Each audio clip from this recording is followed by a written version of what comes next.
হঠাৎই রানাঘাট 34 নম্বর জাতীয় সড়কে বসে পড়ল স্কুল ছাত্রছাত্রী।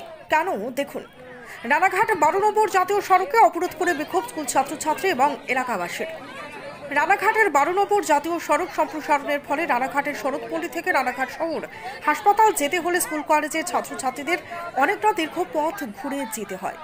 আগে যেখানে ক্রসিং ছিল সেখানে বন্ধ হয়ে যাওয়ায় এলাকার স্কুল পড়ুয়া থেকে এলাকাবাসী জাতীয় সড়ক কর্তৃপক্ষের কাছে হয় আন্ডারপাস না হলে ক্রসিং রাস্তা করার দাবিতে প্রায় 1 ঘন্টা জাতীয় সড়ক অবরোধ করে বিক্ষোভ দেখায়। এদিনের অবস্থান বিক্ষোভে একাধিক স্কুল পড়ুয়া এবং সাধারণ মানুষ একত্রিত হয়ে বিক্ষোভ দেখায়। ফলে বেশ কিছুক্ষণ অবরুদ্ধ হয়ে পড়ে 12 নম্বর জাতীয় সড়কের যান চলাচল।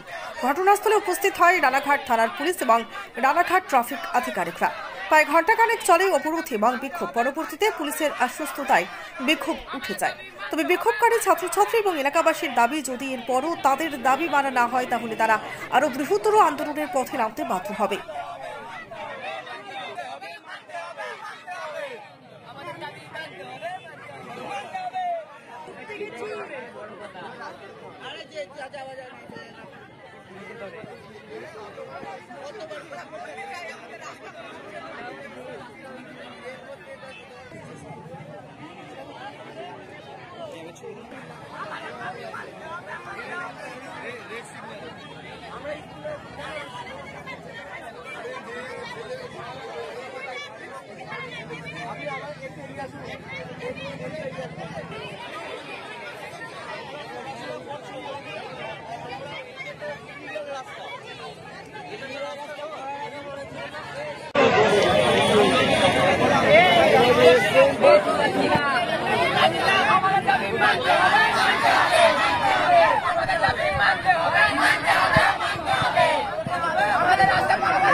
মানে যে স্কুল যেতে পারি না, আমাদের আন্ডারপাস চাই।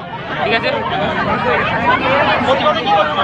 প্রতিবাদে যেতে এটা ঠিক করে দেয়, আন্ডারপাস করে দেয়, মানে যাওয়া যায় যাতে, তার জন্য দাঁড়িয়েছি এখানে।